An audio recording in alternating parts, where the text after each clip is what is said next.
Bonjour, bonsoir à toutes et à tous. Petite vidéo achat caché autre numéro 153. C'est pire qu'une telenovelas à la Santa Barbara d'Amérique latine. Voilà, on arrive au numéro 153. C'est énormous. Donc le comeback, super film avec Hugh Grant et Drew Barrymore. Et ça c'est issu, c'est la musique qui est issue de ce film, qui est vraiment excellent. Très kitsch, mais c'est voulu, vous inquiétez pas. Un peu à la Wham, hein, justement. Voilà, petit aparté. C'était juste pour vous expliquer pourquoi j'ai mis cette musique. Donc on va commencer. Pas mal de petites choses à vous présenter. Il y a des goodies, du steelbook, du 4K, du Blu-ray, du DVD, du coffret. Voilà, il y a de quoi s'amuser. Alors vous avez remarqué dès le départ, hein, j'ai fait un plan sur ça. Donc c'est deux figurines de Game of Thrones. Hein, donc c'est des Funko. Alors je sais plus ce que c'est exactement le nom. C'est des, oui voilà, Legacy Collection. Donc c'est deux figurines que j'ai chopées chez un mec. Je vous avais expliqué, hein, le mec avec qui j'avais acheté Chucky et que j'étais allé chez lui en fait. Hein. On avait échangé nos coordonnées. J'étais allé chez lui et il m'avait proposé pas mal d'articles à acheter, dont ces deux figurines que j'ai pris, donc avec Khal Drogo, hein, et Daenerys, hein, la Khaleesi, Emilia Clarke, et je sais plus comment il s'appelle, lui, Momoa, un nom comme ça. Elles sont vraiment très très jolies, articulées. Alors je sais plus trop le prix, on va dire dans le commerce, ce que c'est, mais là je les avais vraiment pas eu cher et j'avais choisi ces deux-là. Il en avait d'autres, mais c'était vraiment les deux plus jolies.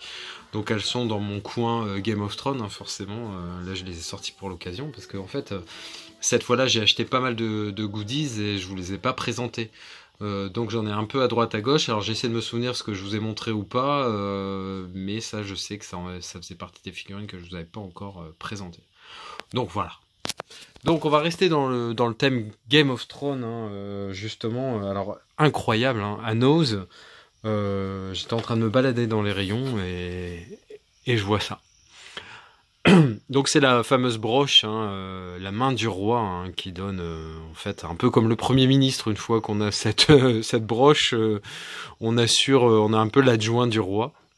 Voilà, elle est très symbolique, hein. J'en avais acheté une petite sur Wish, toute pourrie, alors qu'il n'y a rien à voir avec ça. Là c'est la vraie licence HBO, hein. Très très bel objet, hein, qui coûte dans les 25 € à peu près. Et là à Noz elle était à 4,99 €. Je vais vous la montrer un petit peu plus en détail parce que je l'ai ouverte, parce que j'en ai deux en fait. Parce qu'il y en a une autre pour justement Adrien de la chaîne Steel & Co. Hein, il n'a pas pu se rendre dans son ose à cause des gilets jaunes cette fois-là. Et donc, quand j'ai su qu'il n'avait pas pu y aller et que bon moi la première fois où j'y étais allé, je m'embrouille un peu là, la première fois où j'y étais allé, il y avait une dame devant moi qui avait pris le reste en fait. Il y en avait 7 ou 8, un truc comme ça. J'en ai pris une, je l'avais dans les mains et elle, sur le temps où je me décide un peu, je me pose la question si je le prends ou pas, elle prend tout. Donc j'étais un peu deg, voilà, bon j'en avais une dans les mains, donc voilà. Et j'y suis retourné, alors je sais plus si c'est ce matin je crois. Les journées passent vite. Oui, c'était ce matin, je crois. En farfouillant dans les rayons et rien à voir avec l'endroit où il y avait initialement ça, et ben je suis retombé sur une, donc je lui en ai pris une. Donc voilà, ça sera pour Adrien. Franchement, à ce prix-là, c'est vraiment génial. Et je me suis pris aussi un petit pendentif, le loup des Stark, hein, qui est vraiment très très sympa aussi. Je sais plus le prix, ça par contre. Je crois que c'était 2,99 €. Je sais pas, ça a du mal à faire le point forcément. Mais bon, voilà. C'est très, c'est purement décoratif. Hein, je me vois vraiment pas mettre ça au cou. Mais voilà. En tout cas, pour ça, ça vaut vraiment le coup. Je sais pas si vous l'avez chopé dans vos noses, mais franchement, c'est assez surprenant et vraiment sympa, quoi, je trouve. Je vais vous montrer tout de suite deux BO. Donc, il y a la première qui est d'un film que j'adore avec Denzel Washington qui joue l'avocat de Tom Hanks dans Philadelphia.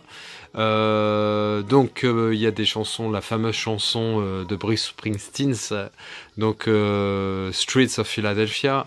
Il y a une très belle chanson de Neil Young.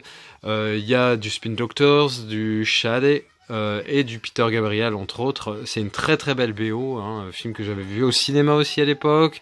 Mais c'est vrai que la BO a une part importante dans le film, hein, et très content de l'avoir chopé il y a déjà quelques temps. Dans le même esprit, pas du film, hein, mais un peu nostalgique et des musiques sympas de film, il y avait aussi La Cité des Anges, hein, qui est vraiment un film que j'aime beaucoup, hein, avec forcément Nicolas Cage et la très jolie à l'époque Meg Ryan. Donc La Cité des Anges, il y a pareil, il y a Sarah McLachlan, je crois que c'est elle qui chante dans Avif aussi, la chanson Answer, je crois. Il y a du Peter Gabriel, il y a du Eric Clapton, il y a du Jimi Hendrix, il y a du U2, du Alanis Morissette, hein, donc très très bonne BO, various artistes, comme le dit mon ami Rémi. Très sympa, La Cité des Anges. Donc là, on va commencer à parler sérieusement de film, hein, parce que là, finalement, on est dans les goodies, dans la musique. On n'est pas encore dans le film. Allez, je tape fort tout de suite. Le dernier steelbook de Mission Impossible, le Fallout, hein, qui se passe beaucoup à Paris, qui est très très joli. Donc là, c'est l'édition. Je vous le donne en 1000. Je pense que vous me connaissez un petit peu. Donc, c'est l'édition... Ultra HD 4K, c'est un film, j'adore Tom Cruise, hein, je pense que vous l'avez compris, et je voyais pas le prendre autrement que sous ce format. Alors je sais plus la piste de son, je me demande si c'est pas du Dolby Atmos d'ailleurs, je vais regarder ça vite fait si je peux le voir. Alors attendez, je suis dessus, français. Et non, c'est pas du Dolby Atmos. Alors comme dit Pepe World, hein, on y va à fond, hein, en VO, des super pistes de son, et en VF on freine des deux pieds, c'est un peu chiant quoi. Mais après bon, je me mettrais probablement Dolby Atmos, et en VO sous-titré ça le fera également, hein. Ça me dérange vraiment pas. En tout cas, il est sympa. Après, je vous ferai pas le détail. Il y en a d'autres qui vont le faire bien mieux que moi, hein. Il y a des petits effets de surbrillance sur la tâche de l'espèce de parachute de Tom Cruise. Un peu le titre. Enfin, rien d'exceptionnel, hein. Il n'y a pas de bord cadre. Il n'y a pas de relief à proprement dit. Donc voilà, il reste assez sommaire, joli, efficace, mais ça aurait mérité, je pense, un petit peu mieux. Mais bon. Après, le plus important, c'est la galette, hein, le film et sa prestation technique, on va dire, dans ce cas-là.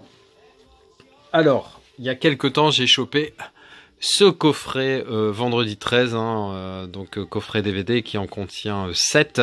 Je sais qu'il est assez rare, assez cher, et quand je l'ai vu, alors je crois que c'était à 13,90 €, enfin 14 €, forcément je l'ai pris. J'avais déjà quelques opus, un peu dans le désordre, hein, Rémi qui m'en avait offert 2 ou 3. Là voilà, j'en ai 7 d'un coup, coffret très très joli, hein, avec le fameux tueur du lac, hein, qui est bien représenté avec son masque de gardien de hockey. Je trouve vraiment sympa. Et puis le prix, je vous dis franchement, c'est vraiment pas les prix pratiqués habituellement, et quand je l'ai vu comme ça en cash, et j'ai failli passer à côté en fait, parce qu'il était sur les étagères en hauteur, avec en gros presque à côté des films porno, donc je regarde jamais. Donc là, vendredi 13, voilà, je suis super content de l'avoir chopé. Je l'installe à côté de la poupée de Chucky, avec le coffret de Chucky, et voilà, ça me plaît bien, ça fait un peu vintage, c'est assez joli. Alors, on enchaîne avec des Blu-ray amarrés. Il va y en avoir quand même pas mal, et ensuite il y aura des DVD. Alors, donc, le premier film que je vais vous présenter, c'est In the Fade, avec la très belle Diane Kruger. Donc, c'est un film allemand, Aus dem Nichts, qui est vraiment très particulier, mais très sympa. Enfin, sympa, c'est pas le terme, très intéressant, quoi. En gros, son mari et son gamin vont mourir dans un attentat. Et elle va chercher à savoir qui, pourquoi, comment, et éventuellement se venger si elle trouve les auteurs. On m'avait parlé d'Avif, moi je peux pas du tout le comparer à Avif, ça n'a absolument, à mon sens, rien à voir. C'est deux films très très sympas, mais effectivement on sent bien la différence. C'est un film européen, et de l'autre côté, c'est pour Avif avec Jodie Foster, c'est un film américain. Mais il est vraiment très très sympa. Voilà, je vais pas vous spoiler le truc, mais un film vraiment à voir. qui a été, je crois qu'elle a eu le prix d'interprétation féminine. Bah oui, c'est écrit dessus, je suis con, au Festival de Cannes. Effectivement, elle essaie pas de se mettre en valeur physiquement, justement. C'est une femme banale, entre guillemets, mais malgré tout, même dans sa banalité, des fois, elle est très très belle. Et l'histoire est très poignante. Et effectivement, une prestation de comédienne assez hors norme, hein, très très crédible, on va dire. Avec donc ses failles, hein, c'est pas... Voilà, une femme amoureuse, une femme qui souffre. Bon, bref, ensuite, très content, il y a le tueur de rôdeurs qui avait présenté un peu tous les Blu-ray qu'il avait fait venir, importer d'Angleterre ou de pays limitrophes à notre cher pays qui est la France. Et il avait parlé notamment du flic de Beverly Hills. Alors moi je l'avais déjà vu sur Zavi, mais j'avais pas fait gaffe que les trois étaient avec la VF. Donc moi je les avais en DVD, ces trois films que j'aime beaucoup. Voilà, c'est purement 80 avec le Teddy, hein. J'en avais un, Teddy cul-de-sac, bon pas de noir avec les manches beige, mais blanches ou grises, là, je sais pas trop. Mais un peu le genre, et c'est vrai qu'il y avait une grosse période Teddy. C'est un peu revenu ces derniers temps, mais bon, moi, j'ai plus l'âge de porter ça. On s'en fout. On va revenir à nos moutons. Donc Beverly Hills Cop, bah voilà, c'est vraiment très années 80. Moi j'aime vraiment. Et pour un prix dérisoire, hein, allez voir sur Zavi, vous allez voir, c'est vraiment sympa d'avoir ces films en Blu-ray, je pense. Pareil, j'avais ce film en DVD, I Love You, Philip Morris, avec l'excellent Jim Carrey et Ewan McGregor. Donc une histoire de mecs qui se découvrent homosexuels et ils vont se retrouver en prison pour... oui, enfin, il y en a un qui est déjà en prison et l'autre, en gros, c'est Magouille, vont l'envoyer en prison et il va tomber amoureux. Je crois que c'est Evan McGregor qui est déjà en prison. Enfin bref.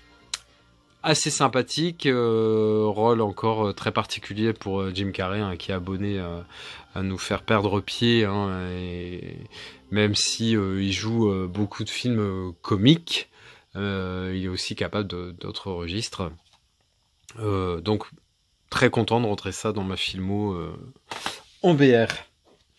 Je vous avais montré, hein, que j'avais chopé le Blade Runner en 4K, que je l'avais déjà dans un autre format en Metal Pack, et j'avais aussi acheté ce format-là, qui est une édition collector, hein, pour le 30e anniversaire, qui est assez sympatoche, hein, avec beaucoup de disques. Il y en a 4, avec des séries graphiques à chaque fois complètement différentes. Ça, c'est plutôt sympathique. Voilà.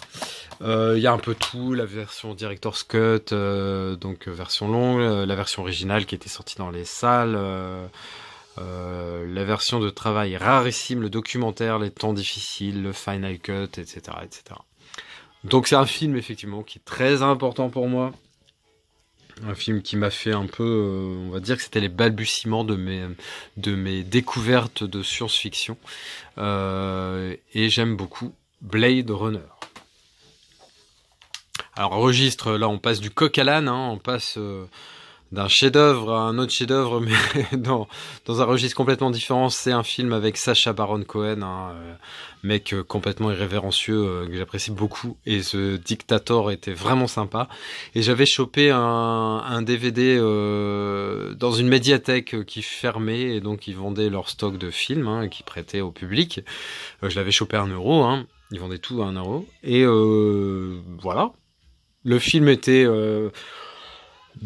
en bonne qualité, hein, mais la jaquette, il y avait des autocollants dessus, de la médiathèque forcément, et tout ça, j'avais un peu camouflé ça, mais ça me plaisait pas trop. Et là, quand je suis tombé sur le Blu-ray pour je sais plus, mais vraiment pas cher, je crois que c'est 2 euros, 2,50 €, enfin une connerie comme ça, j'ai pas hésité à le prendre parce que c'est vraiment sympa. J'ai plusieurs films avec lui. D'ailleurs, je pense pas qu'il me manque grand chose parce que Sacha Baron Cohen n'a pas fait 10 000 films. Il était d'ailleurs pressenti pour jouer le rôle de Freddie Mercury, hein, dans le Bohemian Rhapsody. Mais bon, il y a eu des désaccords qui ont fait que ça n'a pas abouti. Mais je pense que ça aurait pu être sympa aussi. Encore pas mal de films à vous présenter, je vais essayer de faire vite. Donc Let's Be Cops, donc là c'est une édition allemande, hein, mais que j'ai chopé dans un cache. Je me suis forcément assuré qu'il y avait bien la piste französisch Et effectivement, elle est dessus. Et franchement, ça a été une très très bonne surprise. Je l'ai regardé ce matin. J'avais déjà regardé un petit bout il y a quelques jours, mais pour X raisons personnelles, j'avais pas pu voir la fin. Et donc là, je me le suis rematé. Et vraiment très très bonne comédie. Vraiment rigolo. Des situations de fou. Et franchement, c'est joli. C'est vraiment joli, des musiques sympas, les couleurs sont très très bien choisies, esthétiquement très sympa aussi, en plus d'être drôle. Donc n'hésitez pas si vous tombez dessus à prendre ce Let's Be Cops qui est vraiment sympa. Donc c'est deux mecs qui vont à une soirée déguisée, je crois, ils décident de prendre des uniformes de police qui servaient sur des mannequins pour la présentation d'un jeu vidéo, bon bref. Et puis ils vont se laisser embringuer dans le truc en fait et à se faire passer pour des vrais policiers. Et là c'est parti mon kiki. Très très bon. On enchaîne avec quelques DVD, je vais faire très vite. Donc le Open Windows avec Elijah Wood et Sacha Grey, donc un film un peu futuriste et où l'informatique a une grande part. On m'en a dit beaucoup de bien, donc écoutez, je me ferai mon propre avis. Très très bon film que j'avais vu en dématérialisé, le Winter's Bone. Donc en gros, une fille qui cherche après son père. Là, je vous parle de l'Amérique profonde, du Missouri, je crois. Oui, c'est ça, dans la forêt des Ozarks, au cœur du Missouri, avec son frère et sa mère et sa sœur. En gros, ouais, c'est vraiment les familles américaines, mais loin des Kardashian. La mère, elle est malade, le père est disparu, ils ont pas de thunes, ils savent pas quoi bouffer, tout est sordide, voilà. Mais très très bon film. J'aime beaucoup Winter's Bone. Deux films, là je vous montre très vite, je les ai chopés, j'ai eu envie de voir, voilà. J'ai pris deux films avec Madonna, donc In Bed with Madonna, bon j'aurais bien voulu peut-être à cette époque-là, mais plus maintenant. Et le Who's That Girl, donc où là c'est un film comique. J'aimerais peut-être éventuellement pour mettre avec ces deux-là le Recherche Suzanne désespérément, mais voilà, j'ai eu ça pour rien, je crois 49 centimes chaque. Je vais voir si ça me convient et si ça me convient pas, ça dégagera. Ensuite, l'histoire, ça m'a déjà plu parce que c'était un film qui était produit par Mel Gibson et généralement, franchement, il fait de très très bonnes choses, très très bonnes choses. Donc en tant que réalisateur, bon là, c'est en tant que producteur, mais c'est le monde des paparazzis, mais un peu, je dis pas la Lady Di, mais en gros, des paparazzis qui vont aller un peu trop loin et la victime de cette razzia journalistique à la recherche de scoop, va se venger. Voilà. Donc j'en sais pas plus que ce que je viens de vous dire, mais parce que je l'ai pas vu, mais moi je dis que ça s'annonce pas trop mal. Et ensuite, le dernier film que je vous présente aujourd'hui, c'est un film qui va rentrer dans ma filmo de Richard Gere, Intrusion. Alors c'est un film que j'ai chopé à Nose, j'ai hésité à le prendre parce que j'avais un gros doute sur le fait que je l'ai ou je l'ai pas. Et ça a mis un peu de temps avant que j'arrive à y penser à chaque fois que j'allais à Nose, dire merde, j'ai pas regardé chez moi si j'avais cette intrusion. Et j'ai fini par quand même y arriver à regarder et je ne l'avais pas. En plus, il y a une femme, parce que moi j'ai toujours tendance à voir Dakota Fanning comme une gamine, celle de Man on Fire par exemple, ou de La Guerre des Mondes, la fille de Tom Cruise dans La Guerre des Mondes. Et là c'est une femme, et d'ailleurs dans Brimstone c'est une femme effectivement. Et donc là voilà, je vais vous lire l'histoire qui est très très courte. Francis Watts, dit Franny, est riche, beau et célibataire. Alors où est le problème ? Le problème c'est qu'il a 60 ans et qu'il n'a pas accompli grand chose. Dans un effort désespéré pour refaire sa vie, ce philanthrope drogué aux pilules va s'immiscer dans celle d'un jeune couple. Richard Gere comme vous ne l'avez jamais vu. Donc pareil, très très bonne critique et je pense qu'il est sympatoche. Cette petite vidéo est terminée, donc franchement il y a eu de tout, vous êtes d'accord avec moi quand même, il y a eu du goodies, du coffret, du Blu-ray, du DVD, du Steelbook, du 4K. Franchement, je pense que c'est pas mal. J'espère que ça vous a plu, n'hésitez pas à la commenter cette vidéo, à liker, disliker, et surtout, à vous abonner si ce n'est déjà fait. Allez, ciao, passez une bonne soirée, passez une bonne journée, passez une bonne nuit.